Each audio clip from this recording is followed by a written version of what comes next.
Musi cleaning చారిత్రక కట్టడాలను కలుపుతూ రివర్ డెవలప్మెంట్ ప్లాన్ మంచినీటి కొలనుగా మార్చాలి, పరిసరాలను అందంగా తీర్చిదిద్దాలి, పని విభజన చేసుకొని ముందుకు సాగండి అధికారులతో ముఖ్యమంత్రి Revanth Reddy. Musi river boundaries location sketch ను పరిశీలిస్తున్న CM Revanth.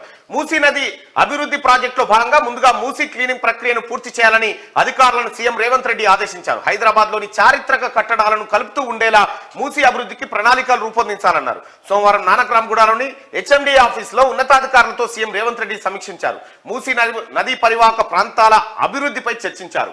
Musi river boundaries location sketch తో పాటు పలు వివరాలను సీఎం కు అధికారులు వివరించారు. నగరంలోని చారిత్రక కట్టడాలను కలుపుతూ మూసీని అభివృద్ధి చేయడం వల్ల మూసీ సందర్శనకు వచ్చే వాళ్ళు చారిత్రక కట్టడాలను చూసి వాటి విశేషాలను తెలుసుకునేందుకు అవకాశం ఉంటుందని ముఖ్యమంత్రి ఆకాంక్షించారు. ఇక ఫస్ట్ ముందుగా మూసీని క్లీనింగ్ చేయాలి.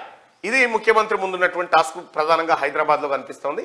గతంలో బీఆర్ఎస్ నాయకుడు ముఖ్యమంత్రిగా పనిచేసిన కేసీఆర్ ఏమనంటే మూసీ నీళ్ళు ఇట్లా ముంచుకొని తాగాలని చెప్పిండు. మూసీ నీళ్ళు ముంచుకొని తాగాలి, మూసీలో బోట్లు వేయాలన్నాడు. ఇక మూసీ గురించి మూసీ ఆశ్చర్యపోయి చచ్చిపోయేంత పనిచేసిండు. మూసీ మీద అంత కార్యక్రమాన్ని ఒలకబోసిండు గత పాలకుడు కేసీఆర్. అయితే మరి ఇప్పుడు నిజంగా మూసీని శుద్ధి చేయడం సాధ్యమేనా? అసలు మూసీ ఏంది? మూసీ నది అనేది ఇక్కడ హైదరాబాద్ కుండలలో ఏది మన వికారాబాద్ ఈ ఏరియాలో అటు స్టార్ట్ అయ్యి అక్కడికేని మిల్లగా ఇట్లా పడి పోతూ ఉంటుంది, అటు కోదాడదికి పోతూ ఉంటుంది.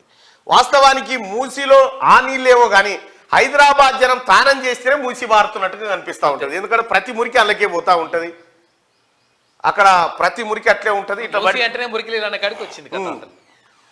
ఆ మూసి నదిలో మూతి పెట్టిపో అంటారు. అంటే గాడికి తీసుకొచ్చారు పాలకులు, గత పాలకులు అందరూ కలిసి మూసీలో మూతి పెట్టిపో అని చెప్పే పరిస్థితి ఉండే.